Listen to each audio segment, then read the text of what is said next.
1971 সনে মুক্তিযুদ্ধের পক্ষে আন্তর্জাতিক সম্প্রদায়ের সমর্থন আদায়ে ব্রিটেন প্রবাসী বাঙালিদের অবদান ইতিহাস স্বীকৃত। সেই সময় বাঙালিদের আন্দোলনকে ত্বরান্বিত করতে ব্রিটিশ এমপি ও মন্ত্রীদের চিঠি লিখে সহায়তা করেছেন এমনই একজন নিভৃতচারী ব্রিটিশ নাগরিক রজার গোয়েন। 71 সনে বার্মিংহামে গঠিত বাংলাদেশ অ্যাকশন কমিটির অফিসে সেক্রেটারি হিসেবে কাজ করতেন তিনি। লন্ডন থেকে প্রায় 100 কিলোমিটার দূরে গ্লস্টারশায়ারের নির্জন গ্রামে অত্যন্ত সাদামাটা জীবন রজার গোয়েনের। নটে পেনি নটে গান, ভুট্টো ইয়াহিয়া টিক্কা খান, এই স্লোগানগুলোই লেখা থাকতো মিছিলের পোস্টারে। আর এই পোস্টারগুলো লিখতেন রজার গোয়েন। শুধু ফটোগ্রাফি নয়, মিছিলের ব্যানার, ফেস্টুন আর প্লেকার্ডের শোভা পেত রজার গোয়েনের আঁকা চমৎকার সব কার্টুন। আবদার করতেই আবারও ইয়াহিয়ার ক্যারিকেচার এঁকে অবাক করে দিলেন রজার। ইংরেজিতে প্রশ্ন করতেই বাংলায় উত্তর দিয়ে জানিয়ে দিলেন বাংলা ভাষার প্রতি তার দখলের কথাও।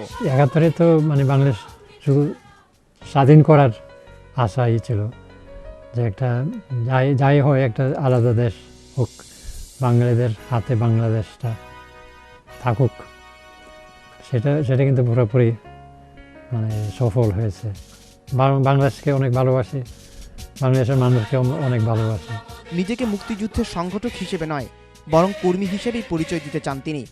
1969 সনের দিকে ইংরেজি শেখাতে গিয়ে বাঙালিদের সাথে সখ্যতা গড়ে ওঠে রজার গোয়েনের। 1971 সনে মুক্তিযুদ্ধ চলাকালে বাঙালির উপর নির্যাতন ও গণহত্যা বন্ধে প্রবাসে হাজারো বাঙালির সাথে একাত্ম হয়ে তিনিও যোগ দেন প্রতিবাদী মিছিলে।